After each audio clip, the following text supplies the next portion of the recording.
I could be killed at any moment. I live in fear. They tried to silence me. It's a miracle that I'm alive.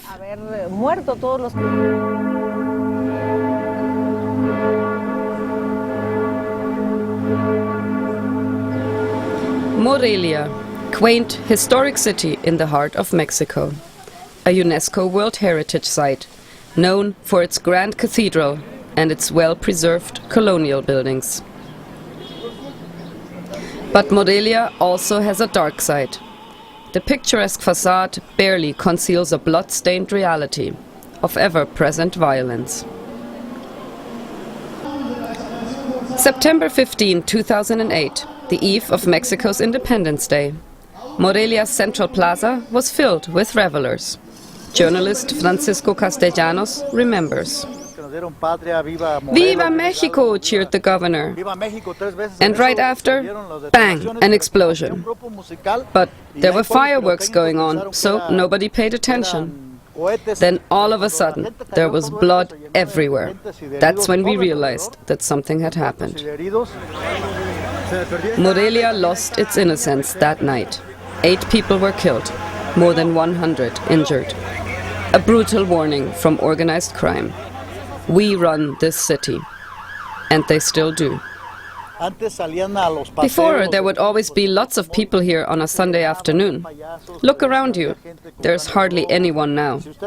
People are scared. Belén was enjoying the fireworks when a grenade exploded right at her feet. That night, her fate became forever intertwined with that of her hometown. Neither will ever be the same. I never used to ask anyone to do anything for me, to bring me something from the market or the shops. I was the kind of woman who did everything herself. I was always running around. Now, I can barely get as far as my own front door. It's miserable. Simply by being at the wrong place at the wrong time, Belén has become a prisoner in her own home. She is the living embodiment of the drug cartel's message. No one is safe in Morelia.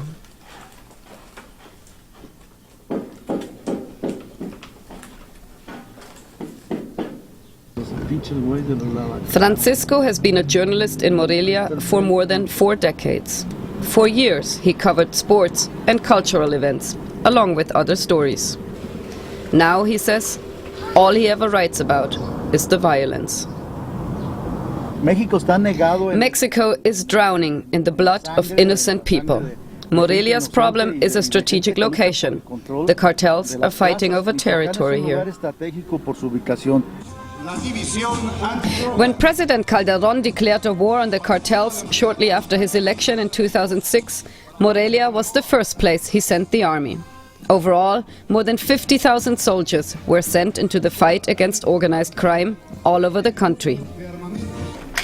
Some high-profile arrests were made, money and weapons confiscated, the cameras always rolling.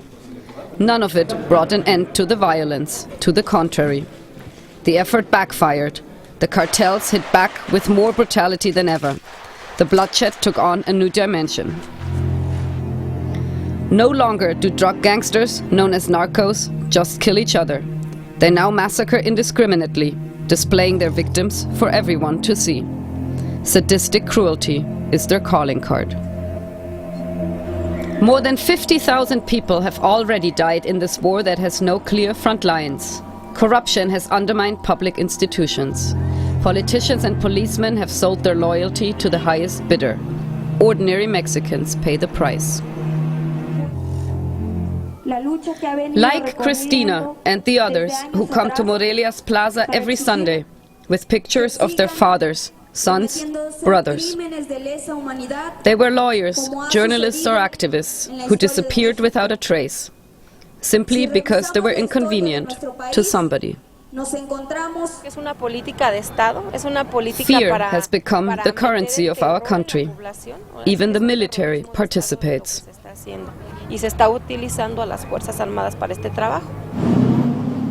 Mexicans no longer trust the institutions charged with their protection. The police is viewed as corrupt, incompetent, even dangerous. Only 2% of all crimes are ever solved. Badly paid security forces are easy prey for cartel recruiters, blurring the line between friend and foe.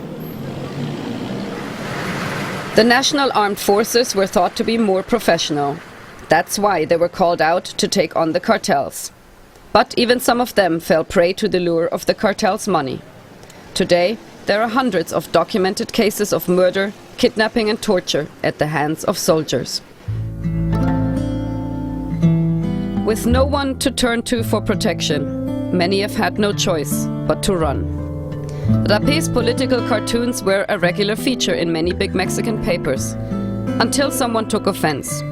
He started receiving death threats and had to go into hiding. Now, his drawings express his pain about what is happening in his country. Mexico is being held hostage by an immense corruption. It is overwhelming the country. Every day, people die as a result of it. Dramáticos en donde cada día hay más muertos.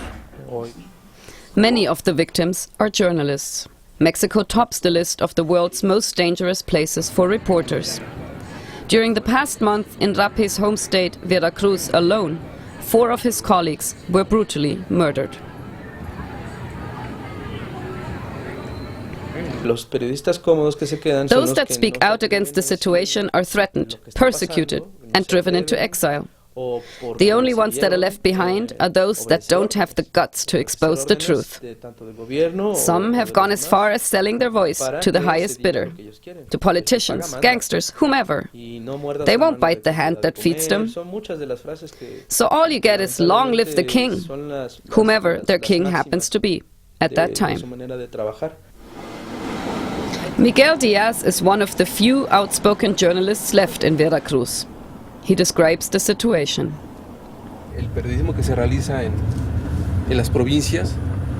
The regional press is completely compromised. Under the cover of buying advertising, the government effectively purchases editorial control. So what you get is a kind of journalism light, totally uncritical. There is no such thing as investigative reporting.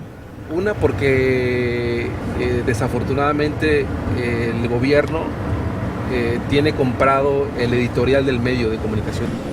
Miguel did not want to play that game and decided to publish independently on the internet. But freedom of speech remains elusive. Yo me autocensura en ciertos temas. I constantly censor myself. Say I report that a politician is linked to the narcos, or that he protects certain people. I'm a dead man. O que proteja cierto gente que se dedica al tráfico de drogas, pues yo soy hombre muerto, ¿no? Miguel takes a tracking device wherever he goes. That way, his family always knows his whereabouts. He has also gotten into the habit of regularly checking in with friends to let them know his plans. In a place where police activity is mostly for show, Miguel feels his best option is to take safety into his own hands. Visiting the grave of his colleague Marta Martinez, who was killed in May 2012, Miguel reflects on his own future. I am thinking of leaving Mexico. It is not enough to get out of Veracruz. The situation is the same everywhere. Leaving the country is the only solution. Pero la solución sería fuera del país. In the tapestry of life in Mexico, organized crime and society are tightly interwoven. Normality and brutality separated only by a fine thread. 2,700 bullets were fired at the car of Minerva Bautista in April 2010. At the time, she was the Secretary for Public Safety for the state of Michoacán. Her 2 bodyguards and 2 bystanders died at the scene. Miraculously, Minerva survived, but the incident shook her to her core. Fue de lo poco que alcancé a percibir What shocked me most was that every one of the 15 attackers was younger than 20. That fact really got to me. I have no idea what happened to those kids and whether they are even still alive. But I don't want this to be the new normal for our young generation. Sin duda, no quiero seguir viendo a nuestra juventud. That is why she is running for mayor of Morelia. Minerva understands that the problem of violence cannot be solved with more violence. She knows that the real issue is the lack of opportunities for young people. With little prospect for education and professional success, many are forced into a life of crime. Minerva wants to address the root of the problem. She takes us to one of the many slums at the outskirts of Morelia, euphemistically named Ciudad Jardín, or Garden City. The dusty hillside is home to 2,000 people. They have no running water or sewage system. It all starts with better living conditions in the slums. That provides a context where children can actually focus on education and improves the chances that they don't end up as criminals. Which is a very real risk for Susana's 3 children. They have been living in this slum for 3 years. Once my oldest son comes back from school, I won't let him leave the house. I don't want him hanging out with those other guys. Hanging out is all there is to do. Every now and then, Eduardo, Jose, Raúl and the others get some work for a day or 2. But it's never enough to live on. People from better areas might have more chances to land a job, but we get discriminated against. We do all sorts of things that you can't talk about on TV.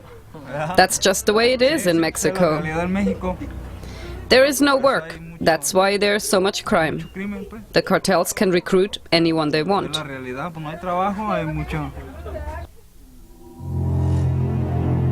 In Mexico, participation is a means of survival.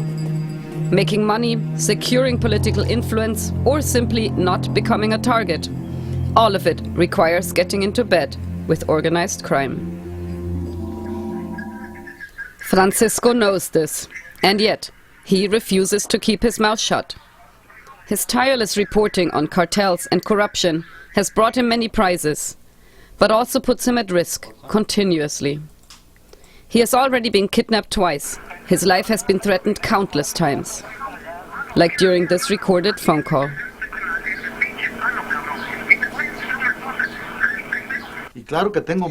I am scared. I live in constant fear. At night, I dream that they kill me, that they shoot me or cut my head off. I can even feel the cuts. That's when I wake up, screaming. His nightmare is that of a whole country. The war is being lost, the cartels are winning, the terror continues. In December, a new government will take command in Mexico City. Mexicans expect much talk of new strategies, but few real changes. They know that the odds are stacked against their country finding peace anytime soon.